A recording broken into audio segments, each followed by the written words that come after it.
Let's mess up my very first loaf of sourdough together. I have never baked bread before besides gluten-free banana bread. So this is my very first bread baking experience. So my expectations are very much on the floor, and this is probably going to go terribly wrong, but I am very excited to start. My first impressions of baking sourdough so far that nobody asked for is, honestly, it's kind of annoying. I am very much in the beginning stages. I'm only a week in, but I feel like math is not my strong suit, and there's kind of a lot of math in the beginning. It feels relatively wasteful with how much I have to discard, which I think I've kind of troubleshot that. I have a lot less starter than what I started with. I kind of discarded a ton yesterday because I just felt like I was wasting a lot of flour or having to bake a ton with the discard. Just like a lot of baked goods if you use the discard every single time.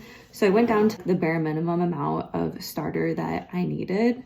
So kind of annoying. I'm just looking forward to understanding the process fully, not having to constantly review directions when I make it. It's a little bit of a high maintenance pet, which a lot of people say once you get going, it's like a low maintenance pet, which I don't have a pet. So I don't know, it just feels like it's kind of annoying.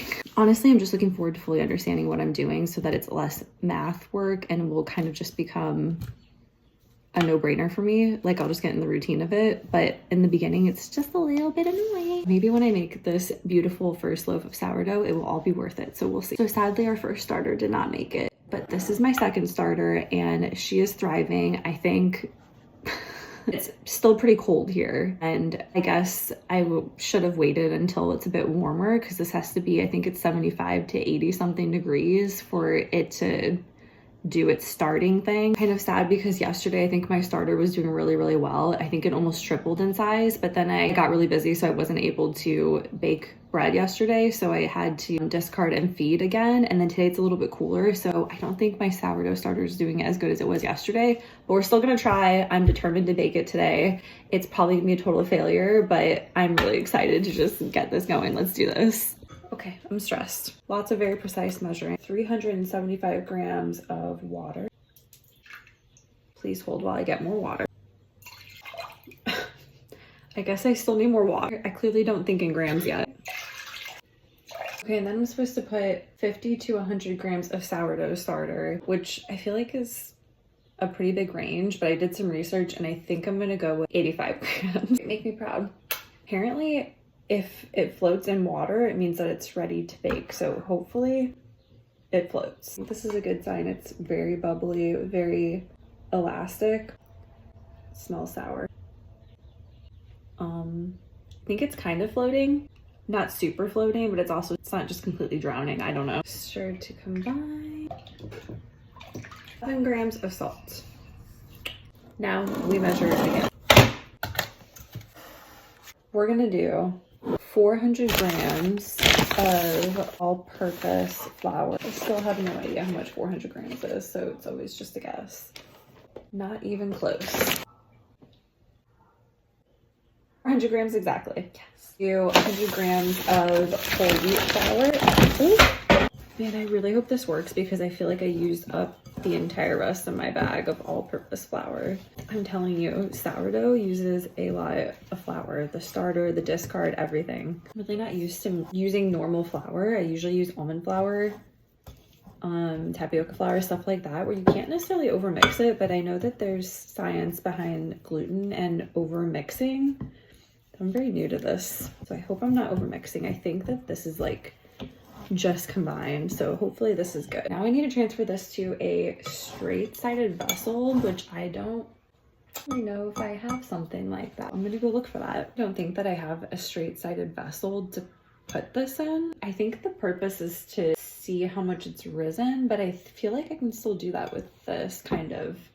I hope that's okay. I have no idea. Man, I really hope this is okay, but we're gonna cover it and let it rest for 30 minutes. Let it take a little nap. It's been really funny because it's March and it's kind of cooler here. I've been carrying around my sourdough starter to find all the warm spots in the house. Sometimes it's the windowsill. Sometimes it's like a little sliver of sunlight that's coming in on a table. But for the most part, I leave it when I'm working in the office on top of the like modem because it's very, very warm and it's also the warmest room in our house. So for the most part, it's been living there because I think that first starter that I had that we had to get rid of, I left it on top of the fridge, but the top of our fridge is not as warm as I think other people's is. So I had to get creative and bring it into the office. So hot tip for anyone who's wanting to make sourdough in the wintertime or when it's cooler, on top of your modem or by computers where there's lots of energy and heat. Okay, we're gonna let this take a little nap and we'll see it in 30 minutes. See how we did. Looks like it rose. Put your hands in and perform the stretches, which in the class that I took, she described it kind of like tucking in flower petals. So now you can see better. We're gonna fold in our flower petals that are made of flour. Let's go ahead and get in there.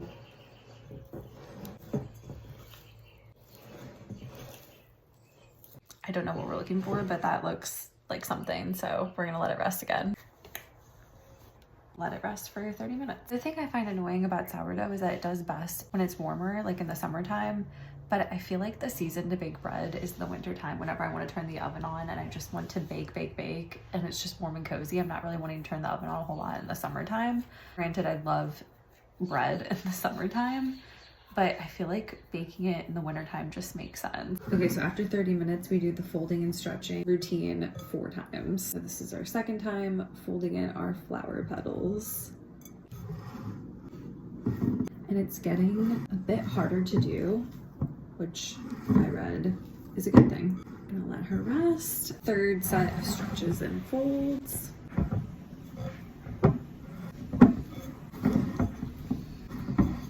Kind of therapeutic. Am I getting better at this? It's pretty fun. Shall let her rest again and again. Ooh, she's rising. Okay, this is good. This part is really fun because I feel like it's giving Play-Doh. All of my Play-Doh skills are coming in clutch. I'm getting really excited. Our flour is coming together. So we're gonna do one more fold after another 30 minutes. Last time with the fold.